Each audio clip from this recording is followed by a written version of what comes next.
a chroeso I dudalen cyfryngau cymdeithasol Menter Cwmyndraeth lle ni'n cario ymlaen yn y gyfres o gael sgwrs gydag ambell I chwaraewr o'r Scarlets am bethau gwahanol yn ogystal â bod yn chwaraewr rygbi proffesiynol. Felly yn ymuno gyda ni heddi, mae cefnwr y Scarlets sydd yn dod o Bontyberem yn reiddiol, sef Ioan Nicholas. Shwd I ti, Ioan? Yes, pobl yn iawn fan hyn. Shwd I chi? Yr un, good, diolch Iws. So, sa fi nôl y ti I dyddiau cynnar o ti fod yn chwaraewr rygbi de, pan o ti'n ifancach. Beth yw'r gofio'n cyntaf di o chwarae rygbi a pwy dimodd o ti chwarae da pan o ti'n dod trwy'r system? Gofio'n cyntaf fi yn dod lan fy'n ifanc. O dechrau gyda Bontyberem pan ni'n 7 blwydd oed fi'n credu, a y tad fi'n dechrau coachio ni o bethau, so na beth gyntaf fi'n cofio yn dod lan yn ifanc, a dod lan trwy'r systems wedyn, trwyddo Bontyberem, a symud mlaen wedyn I ware mynydd mawr yn ysgol, chwarae obviously yn ysgol wedyn yn maes gwendraeth a maes yrfa. Yn y 16 Scarlets fi'n credu oedd y step nesaf ni wedi mynd trwyddo. Ar ôl mynd trwyddo hwnna wedyn, athyn ni trwyddo I ware Scarlets yn y 16s, 18s. Ar ôl wedyn, ware under 18s, ware Cymru yn y 20s wedyn y peth nesaf. Ware Six Nations a mynd bant wedyn i'r World Cup. Athyn ni bant I Georgia blwyddyn gyntaf, ges I chance ware i'r yn y 20s. Ges I 2 blynedd yn y 20s. Ges I wedyn I Ffrainc wedyn a'i blwyddyn gyda i'r World Cup. Ar ôl ni wedyn symud ymlaen wedyn, ware i'r Scarlets sy'n gyntaf. A ie. Ie, a wedyn, so, yn amlwg wedi dod trwy'r system yn Bontyberem a chwarae gyda'r Scarlets ers blynydde erbyn hyn. A o ran safle, ti wedi chwarae yn yr un safle, ni'n nabod ti mwyaf fel canolor yn reiddiol, falle fel cefnwr nawr. Efe na'r safleoedd ti wastad wedi chwarae gyda? Na, obviously, fi'n cefnwr nawr, ond yn ifanc, ni wedi dod lan fel maswr. So dod lan fel maswr, ni wedi ware 10 am o under 7s, neu bydd positions yn dechrau lan yn y 16s wedyn. A pan ni'n Scarlets yn y 16s wedyn, a ni wedi symud mewn I canolor a ware wedyn cwbl o blynydde fyna. A wedyn pan ni wedi symud mewn I tîm gyntaf gyda Scarlets, a ni wedi symud mas i'r asgell wedyn, a ware cwbl o blynydde fyna, cwbl o capiau fyna ar y wing. A wedyn nôl mewn i'r canolor wedyn, a 2 blynedd. Wedyn nôl yn y bac na fel 15, so cefnwr, so fi wedi cael cwbl o positions dros y blynydde. Oedd hoff safle dy ti pan o ti'n dod trwy'r system, fath o fi'n meddwl allan nawr canolor cefnwr, ond o ti'n joio ware out yr aff pan o ti'n ifancach? Out yr aff oedd y dream fi'n credu, ond sa'n credu ni wedi kick-off byddwn i'n ifanc, so na pan fi'n credu ges I symud mas i'r canolor. Mae'n dangos bod y skillset ati I chwarae'r holl safleoedd yma wedi teg. So pwy oedd y chwaraewyr o ti'n edrych lan I yn edmygu pan o ti'n watcho'r gêm pan o ti'n ifancach? Yn amlwg ti'n ware sawl safle, oedd ti'n cwpl o chwaraewyr o ti'n edrych arno ar y tledu a meddwl bod ti'n trial fel dilyn nhw? Yn ifanc yn watcho teli, fi'n credu Dan Carter oedd y boi ni'n watcho mas am, a o'n I moyn fod yn y dyfodol. A nath o'n I ware 10 wedyn I Bontyberem wedyn. Oedd ddim talent I fi wella I ware 10 a kick-o bethau, so nath o'n I symud mas wedyn. Fi'n credu oedd pawb yn gobeithio bod nhw'n gallu bod yn Dan Carter pan o'n ifancach. A pan o ti'n chwarae fel dimoedd Bontyberem ar tîm y lleol ac ati, oedd lot o Gymraeg yn cael ei defnyddio rhwng y chwaraewyr ar y fforddwyr a pethau. Pan o ti'n trwyddo yn amlwg o ti yn maes y gwendraeth, so bydde lot o Gymraeg fan ni. Ond faint o Gymraeg o ti'n clywed rhwng chwaraewyr a pethau yn y tîm oedd o ti'n chwarae? Ie, lot o Cymraeg yn cael ei siarad, os I ffrindiau fi, pawb yn dod o Bontyberem a rhwng ardaloedd lleol a pethau. So pawb yn siarad Cymraeg, a obviously tad fi oedd y coach, oedd e'n siarad Cymraeg dyn ni popeth a gyda. So, a obviously ysgol wedyn, maes y gwendraeth, ware i'r ysgol, popeth yn Cymraeg dyn ni. So, a lot o Cymraeg dy fi'n tyfu lan y rygbi a pethau. Ie, na bydde fe'n gwych. So, newn ni gyffwrdd yn gyflym ar amser yn chwarae Cymru dan 20, de. fel wedys ti, nes ti 2 cwpan y byd, fi credu, a 6 gwlad hefyd. Siwr fath o brofiad oedd y cystadlaethau yna i ware yno? Oedd yn profiad arbennig yn mas cwpan y byd a waren gwahanol llefydd fel George a Ffrainc. Yn profiad ddyrchog yn mas hwnna a gweld gwahanol llefydd a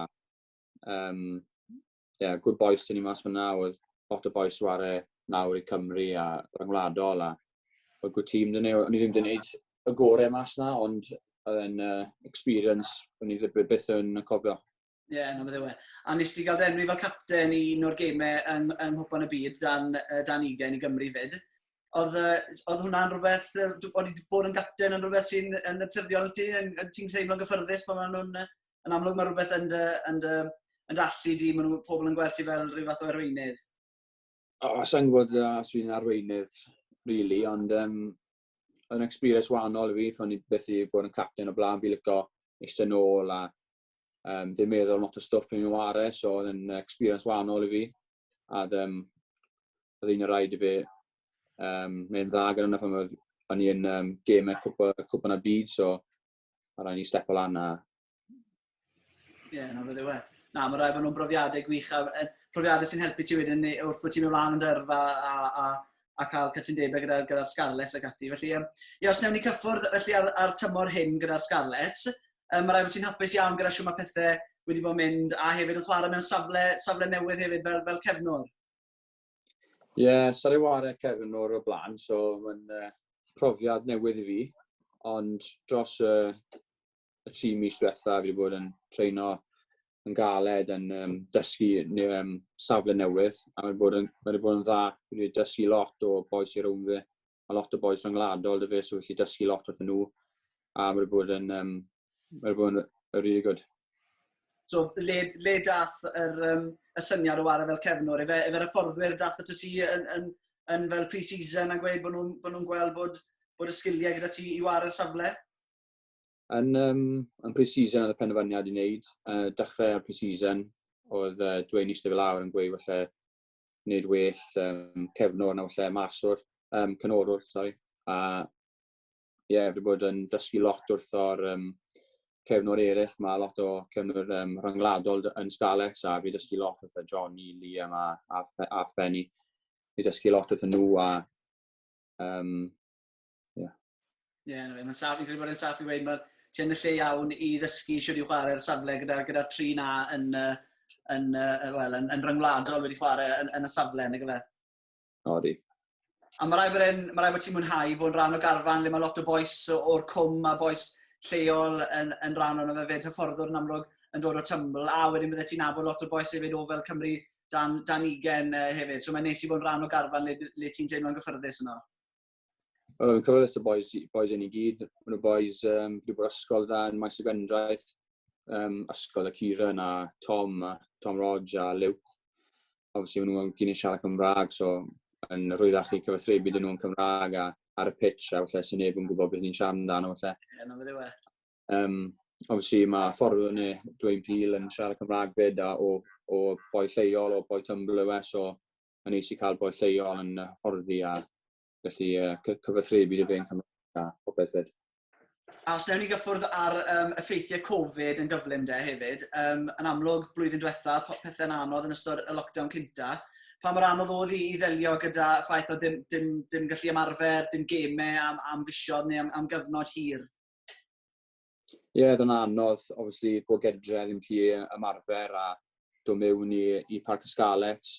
A obviously, falle, ni'n dod mewn wedyn a falle oedd Covid case neu rhywbeth a rhaid mi'n gedre to a oedd e ty bach yn stop-start, ond a hefyd fi'n credu peth gweitha oedd falle ware gyda y stadium, a neb yn y stadium falle. So oedd e'n peth wahanol i bawb falle ware yn Parc y Scarlets a ddim y fans i gyd na. So fi'n credu hwnna oedd yn peth fwy anodd falle. A obviously oedd e'n peth wahanol i bawb, so pawb yn trial wneud y gorau o'r situation i gyd.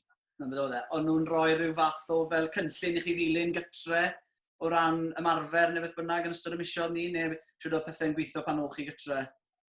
Gallwn ni cynllun fel ymarfer pan ni'n gytre, ond mae'n mae'n anodd treino gydre falle a treino redeg bydd sy'n lot o lled a pawb a falle sy'n y weights a'r stwff gyda pawb gydre, so mae'n anodd i pawb falle ymarfer i cadw'r corff i fynd falle cyn dod nôl i ymarfer.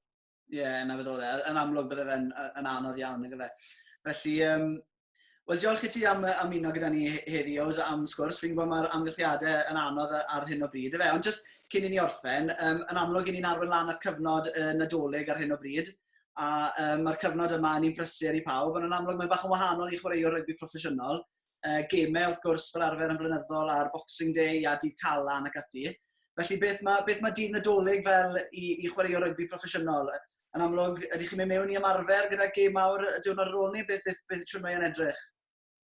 Na, sy'n ni'n treino rhan fwy o weithiau anyway, dim ar Christmas Day, falle ni'n mynd mewn Christmas Eve yn gynnar falle. A obviously mae bydd gêm Boxing Day a blwyddyn hyn o Cardiff Blues, so mae pawb ysgol mlaen am y gêm na, so falle just chill out Christmas Day, ddim ifed yn e. So ie, mae pawb ysgol mlaen am gêm yna, mae'r stadium packed out, mae'n llawn, a mae pawb ysgol mlaen am gêm yna, a aros trwy'r blwyddyn am gêm sy'r stadium yn llawn. Ie, na fe ddiwen, ni gyd yn edrych mlaen am y gêm y darbu. So, ti dal yn gallu bita digon o dwrci de ar dydd nadolig? Wedi digon o twrci yn lawr bydd. Wel, na fe, gret, diolch am amser. Pob lwc i ti ar Scarlets yn ystod yr wythnosau nesaf, yn enwedig yn y gêm y darbys sydd i ddod. A gobeithio allwn ni ddal lan cyn bo hir cyn diwedd y tymor. Diolch Aled, diolch. Diolch, Ioan.